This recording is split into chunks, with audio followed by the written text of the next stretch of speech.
রাসূল পাক সাল্লাল্লাহু আলাইহি সাল্লামকে জিজ্ঞেস করলেন, ইয়া রাসূলুল্লাহ, হযরতে আবু মুসা আশআরী রাদিয়াল্লাহু তাআলা, যে মানুষ কখন আপন জনদেরকে চিনা বন্ধ হয়ে যায়, তার সামনে সন্তান আসছে, বাবা আমি আপনার ছেলে আব্দুর রহিম বলছি, বাবা বলেন আমি তোমাকে চিনতে পারছি না।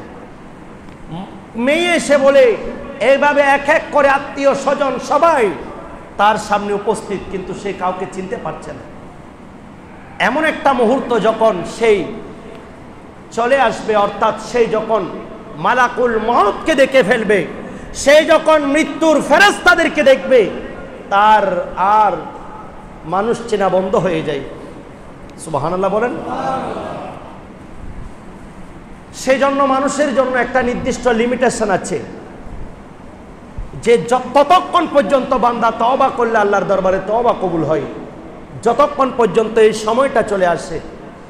কারণ রাসূল পাক সাল্লাল্লাহু আলাইহি সাল্লাম বলছেন, ওই বান্দার কাছে যখন এখন মৃত্যুর সন্নিকটে সাকারাতের বিছানায়, সেই মুহূর্তে সেই যদি তওবা করে আল্লাহর দরবারে তওবা কবুল হবে না। আমাদের সমাজের মধ্যে অনেক মানুষ আমরা ইন্তেকালের সময় দেখি, রাসূল পাক এটা বলেছেন যে মানুষের কণ্ঠের মধ্যে যখন গড়গড় শব্দ শুরু হয়ে যায়, এই গড়গড়ার শব্দ যখন শুরু হয়ে যায়, মানুষ চিনা বন্ধ হয়ে যায়, এই সময় বান্দা যখন আল্লাহর কাছে তওবা করে আল্লাহ তওবা কবুল করেন না।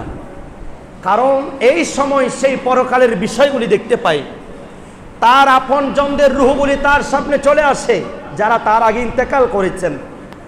সেই জান্নাত এবং জাহান্নাম দেখতে পাই, সেই পুলসিরাত দেখতে পাই, সেই রহমতের গজবের ফেরেশতাদেরকে দেখতে পাই, সেই মালাকুল মউত যে আসছে তার একটা আওয়াজ, সেই একটি আভাস শুনতে পাই।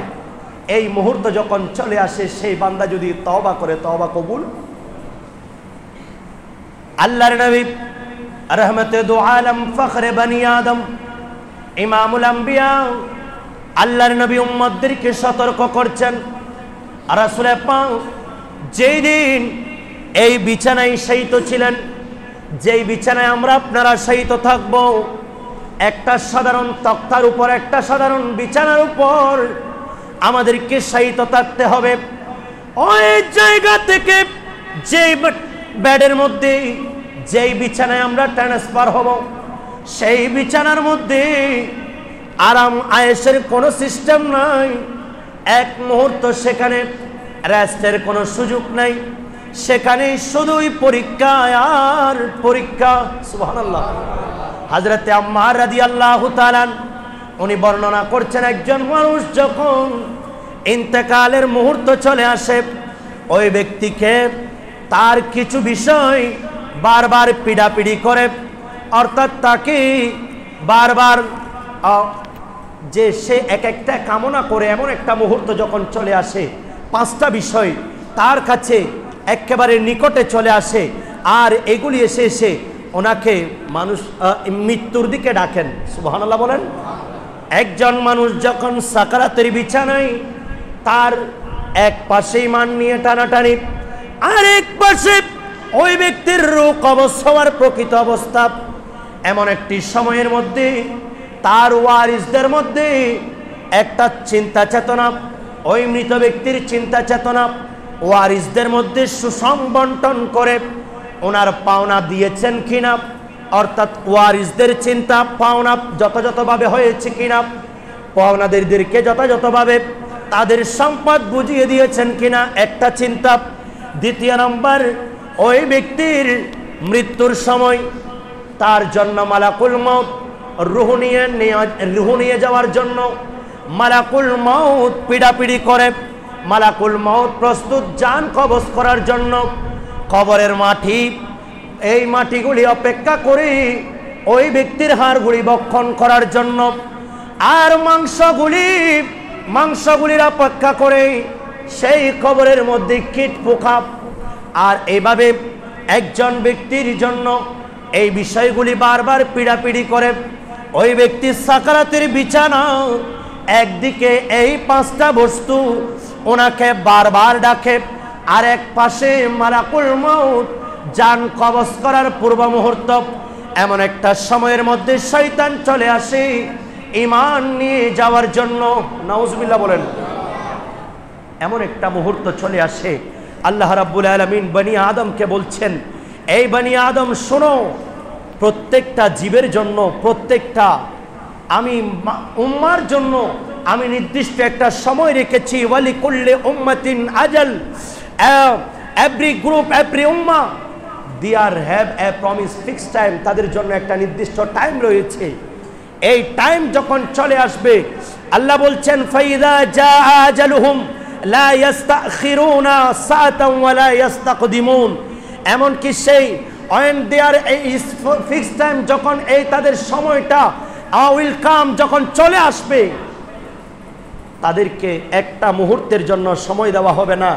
ইট will not be delay a moment nor advance, সেখানে আপনি অতিরিক্ত যাওয়ার এবং পিছে হটার কোনো ব্যবস্থা নাই।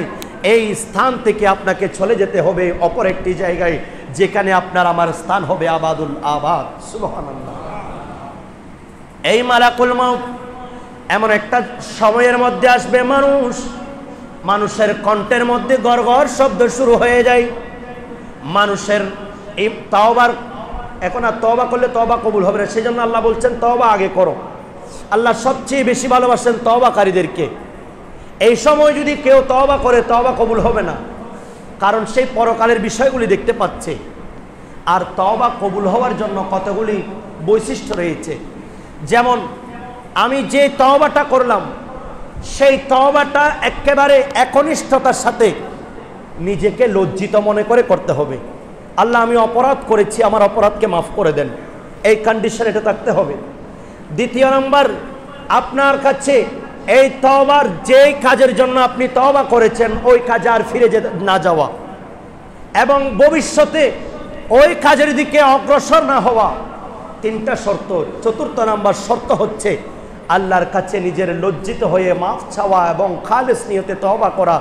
নিজে যে গুনাহ করেছি এটা আল্লাহর কাছে একজন অপরাধীর মতো মনে করে নিজেকে সারেন্ডার করে আল্লাহর কাছে মাফ চাওয়া, এই তওবার বৈশিষ্ট্য যার কাছে পাওয়া যাবে আল্লাহ তাকে মাফ করে দিবেন।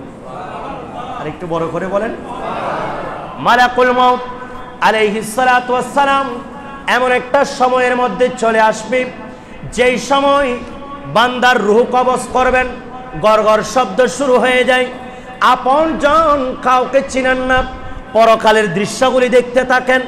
পরকালের মধ্যে যারা চলে গেলেন তাদের রূহগুলি এসে এসে ওনার সাথে সাক্ষাৎ করেন, আর উনি বলেন, এই যে আমি আমার বাবাকে দেখতে পাচ্ছি, আমি আমার মাকে দেখতে পাচ্ছি, আমি আমার ভাইকে দেখতে পাচ্ছি, যে আমার আগে কবরে চলে গেলেন, অথচ এর আপনার সন্তান, সন্তানদেরকে চিনে না। এমন একটা বিছানার মধ্যে, এমন একটি মুহূর্তের মধ্যে ফেরেশতারা চলে আসেন। এমন চারজন ফেরেশতা আসেন এই মৃত্যুর পূর্বে। ওই অবস্থায় আর দুইজন শয়তান আসে, একজন ডান পাশে আরেকজন বাম পাশে বসে যায়। ইমাম আবু হামিদ গাজ্জালী রাহমাতুল্লাহ আলাইহি ওনার কিতাবের মধ্যে কাশফু উলুমিল আখিরাত, এই কিতাবের মধ্যে একটা মারফু হাদিস নোট করছেন। আবার ইমাম কাসিবী রাহমাতুল্লাহ আলাইহি শারহে রিসালায়ে আবি যায়েদ, এই কিতাবের মধ্যেও এই মারফু হাদিসটা নোট করছেন। একজন মানুষ যখন সাকারাতের বিছানায় শহীদ হয়ে যাবে, এমন একটা মুহূর্তের মধ্যে দুজন শয়তান এসে তাকে বিভিন্ন ধরনের গোমরাহ করার চেষ্টা করবে। একজন বলবে, বাবা আমি তোমার পিতা বলছি, আরেকজন বলবে, ডান পাশের জন বলবে, আমি তোমার বাবা, বাবার সূরত নিয়ে আসবে।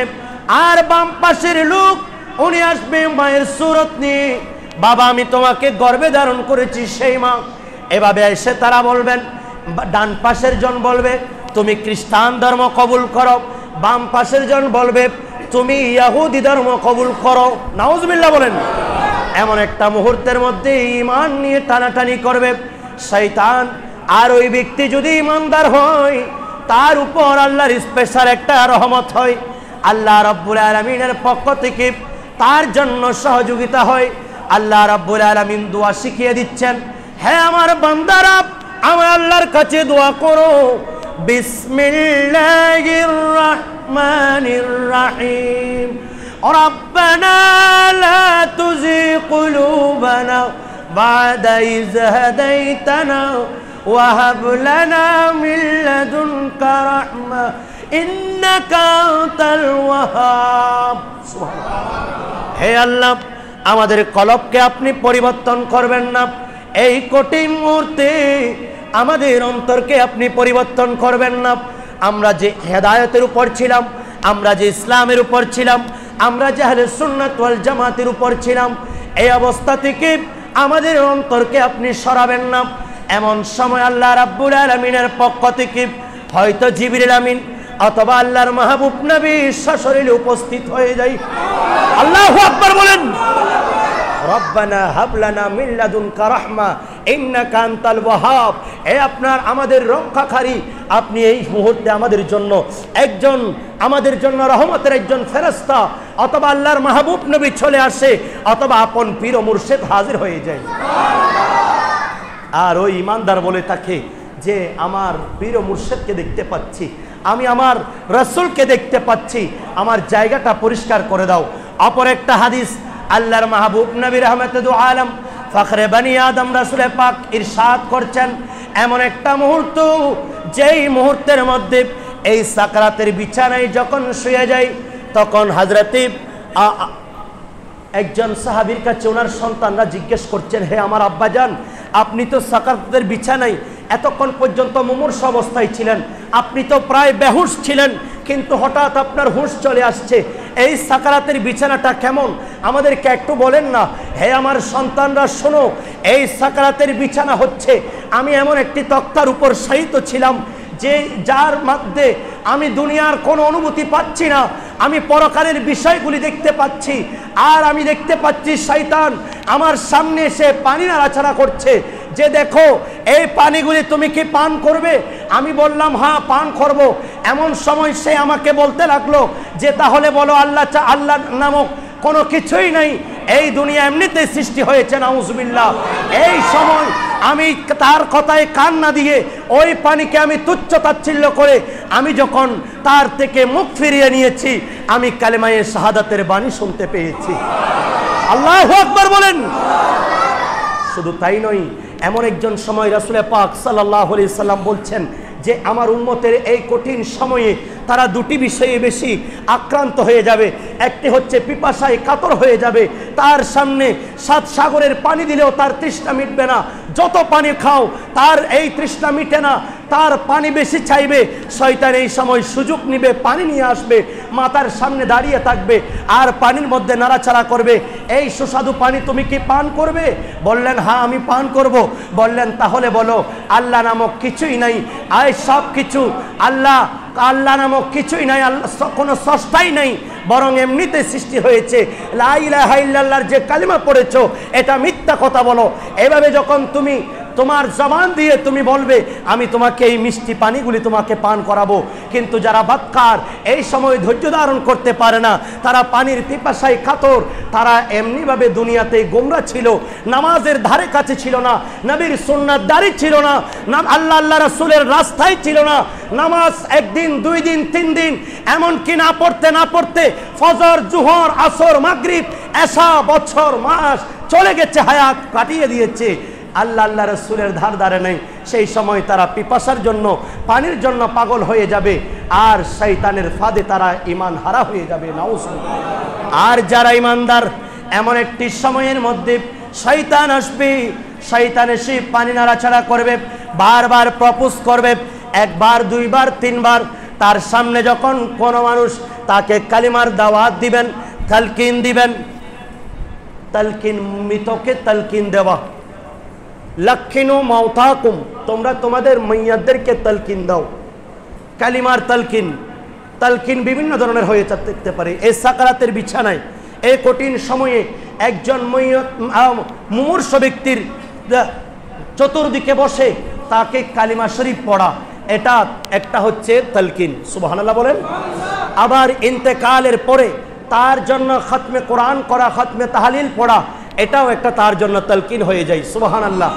আর যখন ওই ময়্যতকে নিয়ে যখন জানাজার মাঠ পর্যন্ত যাওয়া হয়, সবাই সমুচ্চরে বলা হয় আল্লাহু রাব্বি মুহাম্মদ নবী সাল্লাল্লাহু আলাইহি ওয়াসাল্লাম, অথবা সবসে আওলা ওয়া আলা বলে যখন তাকে কবর পর্যন্ত নিয়ে যাওয়া হয় তখন এটাও তার জন্য একটা তালকিন হয়ে যায়। তখন দাফন করানো শেষ হয়ে যায়, মাটি দেওয়া শেষ হয়ে যায়, একজন হক্কানি রব্বানি আলেমের মাধ্যমে সেখানে দাঁড়িয়ে তাকে কালিমার তালকিন দেওয়া এটাও একটা তালকিন, আবার জিয়ারত করা এটাও একটা তালকিন। এগুলো সবগুলো কোরআন হাদিস দ্বারা প্রমাণিত, এটা মইয়তের উপকার হয়। এমনকি ইমামে আলা হযরত তাজিমুল বরকত ইমাম আহমদ রাজা খা ফাজিল বেরেলী রহমতুল্লাহ আলাই উনি কোরআন ও হাদিসের আলোকে এটাই সিদ্ধান্ত দিয়েছেন, এমনকি মৃত ব্যক্তিকে দাফন করে যখন সবাই চলে আসবে, একজন কবরের পাড়ে দাঁড়িয়ে যখন আজান দেওয়া হয় এই আজানটাও তার জন্য তালকিন হিসাবে কাজ করে। যখন আজান দেওয়া হয় মুনকার নাকির ফেরেশতারা বলতে থাকে, এ মুনকার নাকির, আমরা একজন আরেকজনকে বলতে থাকে, আমরা এই ব্যক্তির কাছে কি জিজ্ঞেস করব? উপর থেকে আর সাক্ষ্য দেওয়া হচ্ছে আল্লাহু আকবার, আল্লাহু আকবার, আশহাদু আল্লা ইলাহা ইল্লাল্লাহ, আশহাদু আন্না মুহাম্মাদার রাসূলুল্লাহ, এভাবে করে করে তালকিন দিচ্ছে এই ব্যক্তির জন্য। আমরা কেন এখানে আর তালকিন জিজ্ঞেস করব? তার কোনো সওয়াল জবাবের প্রয়োজন নাই, চলো আমরা আমাদের কাজকর্ম ফেলে চলে যাই। এই কঠিন মুহূর্তে আরেকটা বিষয়ের প্রতি, এমন সময় এই ব্যক্তি তার কলিজাটা একেবারে জলে পুড়ে ছারখার হয়ে যায়, তার কলিজার মধ্যে আগুনের শেক দিলে অথবা কারেন্টের শক দিলে যেমন লাগে ঠিক তার কলিজাটা এভাবে এত বেশি ক্ষত বিক্ষত হয়ে যায়, এখানে আওয়াজ হয়। এই কঠিন মুহূর্তের মধ্যে আমাকে আপনাদেরকে পড়তে হবে কি? কথা বলেন ঠিক কিনা? প্রত্যেককে এই বিছানার মধ্যে শায়িত হতে হবে। এমন একটি সময়ে শয়তান আসে, হযরতে আবু যায়েদ হযরতে আম্মার রাদিয়াল্লাহু তাআলা ওনার এই কঠিন মুহূর্তের মধ্যে বড় আবেদ, এত বড় একজন আল্লাহর ওলি, ওনারও সেই সাকারাতের বিছানায়, ওনার এই অবস্থার মধ্যে ওনার একজন বন্ধু দূরে আসলো, ওনার সন্তান সন্ততির চতুর্পাশে বসে রইল। মৃত্যু তাকে বলছেন, ওই ব্যক্তিকে তখন ডাক দিয়ে বলেন, আমাকে তুমি চিনতে পেরেছ? আমি সেই মত, যেই মত তোমার পিতার সামনে এসেছিলাম, সেই দিন তুমি সন্তান তাকিয়েছিলে। আজও এমন একটি মুহূর্তের মধ্যে আসলাম, যেই মুহূর্তের মধ্যে তোমার সন্তানরা তোমার চতুর্পাশে বসা আছে, তোমার কোনো উপকার করতে পারবে না। আজকে আমি মউত একেবারে তোমার নিকটে চলে আসি, যেমনে ভাবে তোমার পিতাকে নিয়ে গেছি, আজকে তোমাকেও সেই জায়গার মধ্যে নিয়ে যাব। এই কঠিন মুহূর্তের মধ্যে শয়তান চলে আসে। এমন সময় ওই হযরতে আম্মার রাদিয়াল্লাহু তাআলা ওনাকে ওনার একজন বন্ধু তিনবার বলেন লা ইলাহা ইল্লাল্লাহু মুহাম্মাদুর রাসূলুল্লাহ। উনি বলবেন আমি পারবো না। আরেকবার বললেন, আবার ওইভাবে তালকিন দিলেন, আবারও বললেন আমি পড়বো না। আরেকবার বললেন, এভাবে তিনবার বললেন, আবারও কালিমার দাওয়াত দিলেন, কিন্তু তিনবারই বলে দিলেন আমি পড়বো না, অথবা একবার বললেন আমি পড়বো না। এভাবে একদিকে অপর দিকে ডান কাত ফিরিয়ে বাম কাত ফিরিয়ে মুখ ফিরিয়ে নিচ্ছে। এমন সময় কিছুক্ষণ পর ওই বুজুর্গ ব্যক্তির রূহ হঠাৎ করে হুঁশে চলে আসে। সুবহানাল্লাহ বলেন। কারণ ইমানদারদের এই কঠিন অবস্থা যখন মুক্ত হয়ে যায় তখন ইমানদাররা একটু হুঁশে আসে এবং আখেরিবারের মতো তার মুখের মধ্যে কালিমা চলে আসে এবং তার আপনজনদেরকে কিছু নসিহত করার সুযোগ পেয়ে যায় যদি ইমানদার হয়ে যায়। এমন সময় হঠাৎ করে হুঁশে আসলো, তখন ওনার বন্ধুকে বললেন, হে যায়েদ, আপনি কি আমাকে কিছু বলেছেন? বললেন, হ্যাঁ, আমরা আপনাকে তিনবার পর্যন্ত কালিমার দাওয়াত দিয়েছিলাম, আপনি শুধু বারবার মুখ ফিরিয়ে নিচ্ছেন। কারণ সাকারাতের বিছানায় যখন শহীদ হয়ে যায় তখন শয়তান একবার এদিকে আসে একবার ওই দিকে আসে, সেই যখন এদিক থেকে মুখ ফিরিয়ে নেই সেই অপর দিকে ফিরে যায়, সে অপর দিকে যখন ফিরে যায় আবার অপর দিকে আসে। এভাবে যখন তাকে গুমরা করার চেষ্টা করে, এভাবে যারা ইমানদার তাদের হুঁশ চলে আসে যে আমারও একই অবস্থা হয়েছিল, আমিও বারবার শয়তান আমাকে বলছে যে আল্লাহ নামক কোনো কিছুই নাই, তোমার সৃষ্টিকর্তা আল্লাহ নয়, বরং তুমি এমনিতে সৃষ্টি হয়েছ, আল্লাহর কোনো অস্তিত্ব নেই, এই ধরনের তুমি কথা বলো। তখন বারবার আমি বলতে লাগলাম যে আমি পারবো না, আমি মুখ ফিরিয়ে নিচ্ছি। তৃতীয়বার আমি বললাম আমি পারবো না পারবো না পারবো না। সুবহানাল্লাহ বললেন আমি তার কথা বলেছি, আপনাদের কথা নয়। বললেন, হ্যাঁ, আপনি এই মুহূর্তে আমাদের সম্মুখে একবার উচ্চারণ করুন, লা ইলাহা ইল্লাল্লাহু মুহাম্মাদুর রাসূলুল্লাহ। সেই জন্য ইমানদারের জন্য রাসূলে পাক সাল্লাল্লাহু আলাইহি সাল্লাম চলে আসেন। আল্লাহর মাহবুব নবী তাশরীফ। একজন মা, একজন বাবা সন্তান অসুস্থ হলে অথবা সন্তান ঘুমানো থাকলে সারা রাত সন্তান ঘুমন্ত, কিন্তু মা বাবা সন্তানের মতো ঘুমাতে পারে না। মা বাবা সন্তানের জন্য বারবার ঘুম থেকে জাগ্রত হয়ে যায়। কথা বলেন ঠিক কিনা? সন্তানের চিৎকার শোনার সাথে সাথে মায়ের ঘুম ভেঙে যায়, বাবার কলিজা ফেটে যায়, আমার সন্তান কেন এমন করছে।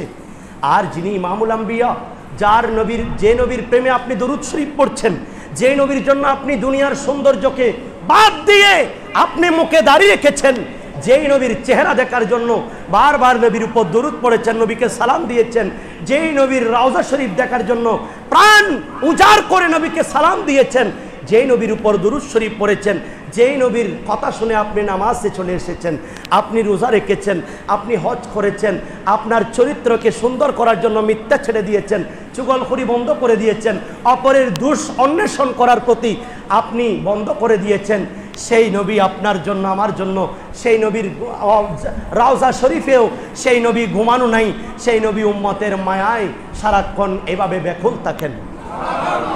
বড় করে বলেন, সাকারাতের বিছানাতে কি যে যন্ত্রণা, সাত সাগরে পানি দিল তৃষ্ণা মিটে। সবাই বলেন, সাকারাতের বিছানাতে কি যে না, সাত সাগরে পানি দিল, ওরে কাউসারের পানি দিবেন সাগে মদিনা, কাউসারের মালিক যিনি তাকে জানুন, ভালো যত বাসতে হয় নবী শোন, ভালো যদি নবী তারানে ওয়ালা, নবী নবী তারানে লা, নবী পানের চেয়ে প্রিয় দেয় নবীকে জানুন, ভালো যতই। রাসূল পাক সাল্লাল্লাহু আলাইহি ওয়াসাল্লাম বলছেন, বুখারী শরীফে যে হাদিসে নববী আছে, আল্লাহর নবী বলেন, এই কঠিন সময়ের মধ্যে উম্মত আমি তোমাদেরকে হাউজে কাউসারের পানি পান করাবো। আল্লাহ রাব্বুল আলামিন কিয়ামতের ময়দানে এই হাউজে কাউসারের পানি আমি নবীর সামনে নিয়ে আসবেন। আসমানের মধ্যে যতগুলি নক্ষত্র আছে ততগুলি পেয়ালা থাকবে, বাটি থাকবে, এই বাটি দিয়ে আমি আমার উম্মতদেরকে হাউজে কাউসারে পান করাবো। এমন কিছু নামদারি উম্মত আমার সামনে হাউজে কাউসারের পানি পান করতে আসবেন। এমন সময় রহমতের ফেরেশতারা, আযাবের ফেরেশতারা ওই ব্যক্তিকে পানি খাওয়া দেখে আল্লাহর নবীর সামনে গলা ধাক্কা দিয়ে বের করে দিবে। নাউজুবিল্লাহ বলে রাসূল পাক পানি দিবেন, এমন সময় তার সামনে গলা ধাক্কা দিয়ে তাকে বের করে দেওয়া হবে। যাও ইয়া রাসূলুল্লাহ, আপনি জানেন না, হয়তো আপনি জানেন যে আপনি নবীর ইন্তেকালের পরে, আপনি নবী দুনিয়া থেকে চলে আসার পরে এরা আপনার দ্বীনের মধ্যে নতুন নতুন মতবাদ সৃষ্টি করেছে। তারা বলেছে আপনি নবী নাকি এলম জানেন না, আপনার নবীর কাছে কোনো এলম নেই, আপনি নাকি আলিফ বা তা চিনেন না, আপনি নাকি আলিফ বা তা পড়তে জানেন না, আপনি নাকি দেওয়ালের পিছনের খবর জানেন না, আপনি নাকি আল্লাহ রাব্বুল আলামিন আপনাকে নাকি সাধারণ মানুষের মতো সৃষ্টি করেছে, সাধারণ বড় ভাইকে যেমনিভাবে সম্মান করে ঠিক অনুরূপ সম্মান করলে হয়ে যায়। নবীজি নাকি দাঁড়িয়ে প্রস্রাব করেছে, সেই জন্য নবীর দাঁড়ানো এটাই সুন্নাত। এই ধরনের কথা বলে বলে আজকে মানুষকে বিভ্রান্ত করেছে। আজকে আপনি নবী তাদেরকে হাউজে কাউসারের পানি দিচ্ছেন, আপনার নবুয়তের হাতে আমি তাদেরকে হাউজে কাউসারের পানি দিব? রাসূল পাক পান করাবেন, রহমতের ফেরেশতারা গলা ধাক্কা দিয়ে বের করে দিবে। এমন একটা নহর, যেই নহরের মধ্যে চোখ জুড়ে যেখানে দীর্ঘ লাইন, যার বর্ণনা, যার পরিসীমা আল্লাহর মাহবুব নবী রহমতে দু আলম বলছেন এই পার থেকে অপর পার দেখা যায় না। এই দীর্ঘ একটি হাউজে কাউসার, সেখানে এমন কিছু পানি থাকবে যেই পানিগুলি একবার তুমি পান করলে আর জীবনে কখনো তৃষ্ণা লাগবে না। যেই পানিগুলি মধুর চেয়ে মিষ্টি, যে পানিগুলি দুধের চেয়ে সাদা, যে পানিগুলি একেবারে সুস্বাদু পিওর, যেখান থেকে ঠান্ডা কোমল প্রাণী একবার খেয়েছো তার কখনো তৃষ্ণা লাগবে না। আর সেই হাউজে কাউসারের দুটি ঝর্ণা, একটা আল্লাহ রাব্বুল আলামিনের হাসরের ময়দানে থাকবে নবীদের কাছে, আরেকটা থাকবে জান্নাতের মধ্যে, একটা থাকবে পুলসিরাতের পরে জান্নাতের গেটের মধ্যে, আরেকটা থাকবে হাসরের ময়দানে। সেই দুটো হাউজে কাউসারের মধ্যে 4টা কোণা আছে। এক কোণার মধ্যে সিদ্দিক আকবর দাঁড়িয়ে থাকবেন, আরেক কোণার মধ্যে ফারুক আজম দাঁড়িয়ে থাকবেন, আরেক কোণার মধ্যে মাওলানা আলী দাঁড়িয়ে থাকবেন, আরেক কোণায় উসমানে গনি দাঁড়িয়ে থাকবেন। যারা সিদ্দিক আকবরকে ভালোবাসতো, ওমর ফারুক আজমকে গালি দিত, ওনাদের কাছে যখন সিদ্দিক আকবরের কাছে যখন পানি পান করতে আসবে, আল্লাহর নবী বলছেন তাকে সিদ্দিক আকবর পানি পান করাবেন না। যারা ওমর ফারুক আজমকে মানতো, সিদ্দিক আকবরকে গালি দিত, এদেরকে ওমর ফারুক আজম পানি দিবেন না। যারা উসমানে গনিকে মহব্বত করত, মাওলা আলীকে কতল করেছে, এদেরকে যখন পানি খাওয়ার জন্য আসবে উসমানে গনি পানি দিবে না। মাওলা আলী রাদিয়াল্লাহু তাআলা ওনার কাছে যখন আসবে যে আমার মহব্বত দেখিয়েছো, এই শিয়া সম্প্রদায় আমি নবীর ভালোবাসা আওলাদের ভালোবাসা দেখিয়ে তোমরা সিদ্দিক আকবরকে কাফের বলেছো, আমিরে মুয়াবিয়াকে গালি দিয়েছো, এই শিয়ারা আমার সেই শিয়া ভক্ত, আজকে তোমার জন্য আমি মাওলা আলীর সেই সকল হাউজে কাউসারের পানি তোমাদের তাকদিরে নাই। যারা সাহাবায়ে কেরামকে মেনেছে আজকে তাদের জন্য সেই হাউজে কাউসার। এই মারফু হাদিসটা খারেজি এবং বিশেষ করে শিয়া আহলে হাদিস এদের জন্য একটা অ্যাটম বোমের মতো। এরা যখন এই হাদিস দেখে তখন তারা এটাকে জয়ীফ বলতে থাকে, অথচ মারফু হাদিসে এই হাদিস বর্ণনা করছেন এই হাউজে কাউসার পাহারা দিবেন 4 জন সাহাবী।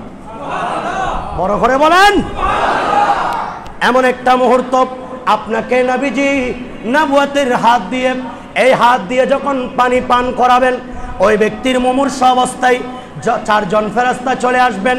একজন বলবে, হে বনি আদম, আমি পৃথিবীর মাশরিক থেকে মাগরিব আমি সমস্ত কিছু ঘুরেছি, কিন্তু আজকে আল্লাহর জমিনে এক লোকমা রিজিক তোমার জন্য পাই নাই। তার দুনিয়ার রিজিক তোমার জন্য বন্ধ হয়ে গেছে। আরেকজন আসবে, শ্বাস প্রশ্বাস টানার যে অক্সিজেন গ্রহণ করছেন, কার্বন ডাইঅক্সাইড আপনি দিচ্ছেন, গাছ গ্রহণ করছে, গাছ থেকে আপনি গ্রহণ করছেন। সেই দিন এই শ্বাস প্রশ্বাসের দায়িত্বে নিয়োজিত ফেরেশতা আপনাকে আমাকে বলবে যে হে বনি আদম, পৃথিবীর কোনো বৃক্ষ পাই নাই যে তোমাকে 1 বিন্দু অক্সিজেন দিবে, আমি তোমাকে দিব। আজকে তোমার অক্সিজেনের পালা শেষ, আর যে তুমি কার্বন ডাইঅক্সাইড তুমি ত্যাগ করছো, আমি কোনো বৃক্ষকে তোমার এই কার্বন ডাইঅক্সাইডকে আমি দিতে পারছি না। পৃথিবীতে তোমার সকল দায়িত্ব বন্ধ হয়ে গেছে। আজকে আরেকজন আসবে, আপনার আমার এই সকল নিয়ামত, দুনিয়ার সকল নিয়ামতকে বন্ধ করে এভাবে মালাকুল মউত এসে বান্দার রূহকে কবজ করবেন। যখন কবজ করবে মালাকুল মউতের সহযোগী থাকবে, যদি ইমানদার হয় 2 জন ফেরেশতা থাকবে, এদের হাতে একটা নুরানি পশমের কাপড় থাকবে।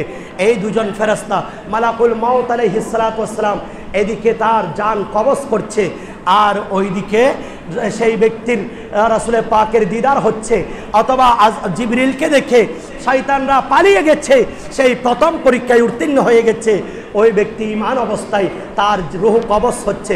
ইনশাআল্লাহ এখান থেকে বাকি আলোচনা আগামী জুমায় হবে। এই নফস, মানুষকে যে নফসের তাড়না, এই নফসটা 3 প্রকার। একটা হচ্ছে নফসে আম্মারা, আরেকটা হচ্ছে নফসে লাওয়ামা, আরেকটা হচ্ছে মুতমাইন্না। সেই দিন পবিত্র আত্মাগুলিকে বলা হবে, ইয়া আইয়াতুহান নাফসুল মুতমাইন্না ইরজি ইলা রাব্বিকা রাদিয়াতাম মারদিয়া, ও স্যাটিসফাই সোল, হে প্রশান্ত আত্মা, ও হে সেই প্রশান্ত আত্মা যারা আছো, সেই রূহগুলি তোমরা আল্লাহর দিকে ফিরে চলো। তো তোমরা সবাই ইরজি ইলা রাব্বিকা রাদিয়াতাম মারদিয়া, তুমি আল্লাহর তোমার রবের দিকে ফিরে যাও। রিটার্ন টাওয়ার্ডস ইউর লর্ড, তোমার প্রভুর দিকে ফিরে যাও। এমত অবস্থায় state that you content with you and he is content you, যে তোমার উপর রাজি, তুমি তোমার তার উপর রাজি। এমত অবস্থায় তোমার জানটা কবজ হবে যদি ইমানদার হয়, রাসূলের পাকের আদর্শ অনুসরণ করেন। সেই জন্য নফসে আম্মারা চাই মানুষকে খারাপের দিকে, ধাবিত করতে। সেই চোখকে বলে যে তুমি খারাপ কিছু দেখো, হাতকে বলে খারাপ কিছু ধরো, সে তার কলবকে বলে যদি তুমি খারাপ কলবের মধ্যে খারাপ কিছু জল্পনা কল্পনা করো। আর নাফসে মুতমাইন্না বলবে তুমি ভালোর দিকে যাও, নামাজে যাও, মসজিদে গেলে আল্লাহ রসুলকে পাবে। তুমি যদি আল্লাহ রসুলের পথে থাকো ঈমান পাবে, ঈমান পেলে তোমার মৃত্যু সুন্দর হবে, মৃত্যু সুন্দর হলে তুমি জান্নাত পাবে। আর নফসে লাওয়ামা এটা হচ্ছে খারাপের দিকে গেলে খারাপের দিকে আকৃষ্ট করে, আর এটা হচ্ছে ভালোর দিকে গেলে ভালোর দিকে আকৃষ্ট করে, উভয়ের দিকে মুস্তারিক, উভয়টা মধ্যে সম্ভাবনা রাখে। সেই জন্য আল্লাহ রাব্বুল আলামিন আমাদের প্রত্যেককে নফসে মুতমাইন্না দান করুক, আমিন। একজন ব্যক্তি যদি 4টা বৈশিষ্ট্য তার মধ্যে থাকে তাহলে সেই তার নফসের উপর জয়লাভ করতে পারবে। কারণ গাউসে জামান তৈয়ব শাহ রহমতুল্লাহ আলাইহি বলছেন নফসে শয়তান হামারা দুশ্মন, এই নফসে আম্মারা এটা মানুষের চরম শত্রু, নফসে শয়তান সে বাঁচো, এই শয়তান থেকে তোমরা বেঁচে থাকো। রাসূল পাক যখন যুদ্ধের ময়দান থেকে যখন আপন ঘরের দিকে আসছে, এই আমার সাহাবায়ে কেরাম এতক্ষণ আমরা ছোট জিহাদে ছিলাম, এখন নফসের বিরুদ্ধে যে যুদ্ধ হচ্ছে এটা হচ্ছে নফসে আকবর আর জিহাদে আকবর, এর দিকে আমরা প্রবর্তন হচ্ছি। সেই জন্য নিজের নফসকে কন্ট্রোল রাখা এটা জিহাদের সওয়াব, সুবহানাল্লাহ। যে ব্যক্তির জন্য আল্লাহ রাব্বুল আলামিন নফসকে কন্ট্রোল করতে পারবে তারাই যারা আল্লাহ রাব্বুল আলামিনের এই দেওয়া নিয়ামতগুলি তারা মেনে চলবে। এই সকল নিয়ামত যারা মানতে পারবে, রাসূল পাক সাল্লাল্লাহু আলাইহি ওয়াসাল্লাম প্রথমে হচ্ছে তাকে নীরবতার খুর অর্থাৎ মুখকে বেফাস কথাবার্তা থেকে সেই যদি নিজের জবানকে মুক্ত রাখতে পারে, এটাকে বলা হয় নফসের জন্য নীরবতার খুর। যখন মানুষ বেফাস কথাবার্তা থেকে নিজের জবানকে বন্ধ রাখবে, অন্য কিছু বলা থেকে, বেফায়দায় কোনো কিছু বেফাস কথাবার্তা বলা থেকে, এমনিতে প্রয়োজন ছাড়া কথা বলা থেকে নিজের জবানকে বন্ধ রাখবে, তখন এই নীরবতা তার নফসের জন্য কুর হিসাবে ব্যবহার হবে। সেই এই কুর দিয়ে নফসকে আঘাত করতে থাকবে, সুবহানাল্লাহ। আরেকটা হচ্ছে কম খাওয়া, যে যখন ক্ষুধার এটা তরবারি বলা হয়, যখন একজন মানুষ খাবার জন্য তার ক্ষুধাকে পেটকে কষ্ট দেয় তখন না নফসটা দুর্বল হয়ে যায়। এই দুর্বল অবস্থায় সেই নফসের জন্য এই ক্ষুধা কম খাওয়া এটাকে ক্ষুধার জন্য তরবারি অর্থাৎ সেই নফসের জন্য তরবারি স্বরূপ কাজ করে, সুবহানাল্লাহ। আরেকটা হচ্ছে যে অনৈতিকভাবে বা যে কোনো বিনা প্রয়োজনে অপরজনের সাথে মিলামিশা করা।